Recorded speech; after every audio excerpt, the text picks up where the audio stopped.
اعوذ باللہ من الشیطان الرجیم بسم اللہ الرحمن الرحیم رب اشرح لی صدری ویسر لی امری واحلل عقدۃ من لسانی یفقہوا قولی۔ حیات الصحابہ رضی اللہ عنہم، حصہ اول، دعوت کا باب۔ حضرت اکرمہ بن ابی جہل رضی اللہ تعالی عنہ کے اسلام لانے کا قصہ۔ حضرت عبداللہ بن زبیر رضی اللہ تعالی عنہ فرماتے ہیں کہ فتح مکہ کے دن حضرت اکرمہ بن ابی جہل کی بیوی ام حکیم بنت حارث بن ہشام رضی اللہ عنہا مسلمان ہو گئیں۔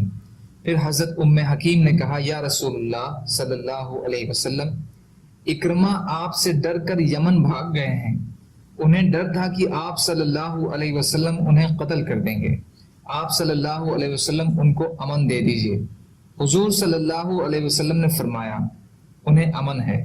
اپنے ساتھ اپنا رومی غلام لے کر وہ اکرمہ کی تلاش میں نکلی۔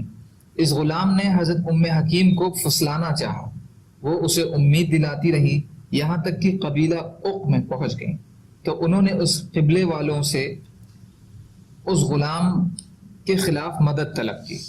انہوں نے اس غلام کو رسیوں سے جکڑ دیا۔ حضرت ام حکیم اکرمہ کے پاس جب پہنچی تو وہ تہامہ کے ایک ساحل پر پہنچ کر کشتی پر سوار ہو چکے تھے، اور کشتی بان ان سے کہہ رہا تھا کہ کلمہ اخلاص پڑھ لو۔ اکرمہ نے پوچھا، میں کیا کہوں؟ اس نے کہا، لا الہ الا اللہ کہو۔ اکرمہ نے کہا، میں تو صرف اسی کلمے سے ہی بھاگ رہا ہوں۔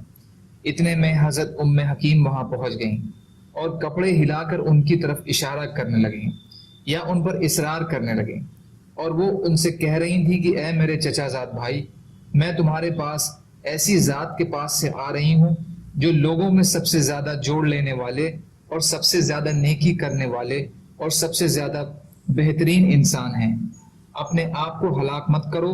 اکرمہ یہ سن کر رک گئے اور وہ ان کے پاس پہنچ گئیں اور ان سے کہا، میں تمہارے لیے رسول صلی اللہ علیہ وسلم سے امن لے چکی ہوں۔ انہوں نے کہا، واقعی تم امن لے چکی ہو؟ انہوں نے کہا، ہاں، میں نے ان سے بات کی تھی، انہوں نے تمہیں امن دے دیا ہے، اس لیے وہ ان کے ساتھ واپس چل پڑے۔ حضرت ام حکیم نے اکرمہ رضی اللہ عنہ کو اپنی رومی غلام کی ساری بات بتائی۔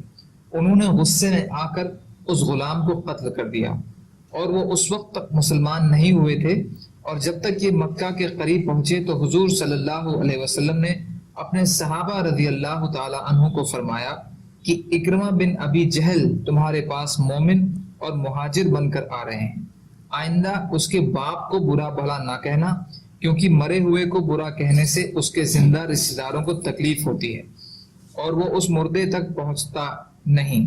راستے میں اکرمہ نے اپنی بیوی سے صحبت کرنی چاہی، لیکن انہوں نے انکار کر دیا اور یہ کہا کہ تم کافر ہو اور میں مسلمان ہوں۔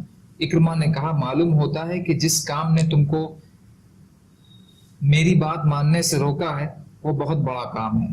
حضور صلی اللہ علیہ وسلم اکرمہ رضی اللہ عنہ کو دیکھتے ہی لبکے، اور جلدی کی وجہ سے آپ کے جسم اطہر پر چادر تک نہ تھی، کیونکہ آپ ان کے آنے سے بہت خوش تھے۔ پھر حضور صلی اللہ علیہ وسلم بیٹھ گئے اور وہ حضور صلی اللہ علیہ وسلم کے سامنے کھڑے، اور ان کے ساتھ ان کی بیوی نقاب پہنے ہوئے تھیں۔ انہوں نے کہا، اے محمد صلی اللہ علیہ وسلم، میری اس بیوی نے مجھے بتایا ہے کہ آپ صلی اللہ علیہ وسلم نے مجھے امن دے دیا ہے۔ آپ صلی اللہ علیہ وسلم نے فرمایا، یہ سچ کہتی ہیں، تمہیں امن ہے۔ اکرمہ نے کہا، اے محمد صلی اللہ علیہ وسلم، آپ کس چیز کی دعوت دیتے ہیں؟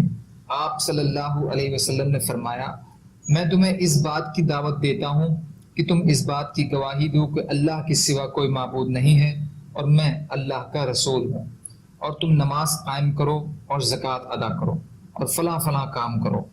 آپ صلی اللہ علیہ وسلم نے اسلام کے چند اعمال گنائے تو اکرمہ رضی اللہ تعالیٰ عنہ نے کہا کہ اللہ کی قسم، آپ صلی اللہ علیہ وسلم نے حق بات کی اور اچھی اور عمدہ بات کی، دعوت دی ہے۔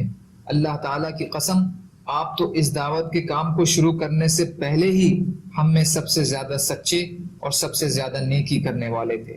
پھر حضرت اکرمہ نے کلمہ شہادت اشہد ان لا الہ الا اللہ واشہد ان محمدا عبدہ ورسولہ پڑھ لیا۔ آپ ان کے اسلام لانے سے بہت خوش ہوئے۔ پھر انہوں نے کہا، یا رسول اللہ، آپ مجھے پڑھنے کے لیے کوئی بہترین چیز بتائیے۔ آپ صلی اللہ علیہ وسلم نے کہا اشہد ان لا الہ الا اللہ واشہد ان محمدن عبدہ ورسولہ، اس کو پڑھا کرو۔ سبحان اللہ وبحمدہ، سبحانک اللہم وبحمدک، اشہد ان لا الہ الا انت، استغفرک واتوب الیک۔ سبحان ربک رب العزت عما یصفون وسلام علی المرسلین والحمد للہ رب العالمین برحمتک یا ارحم الراحمین۔ لا الہ الا اللہ محمد رسول اللہ۔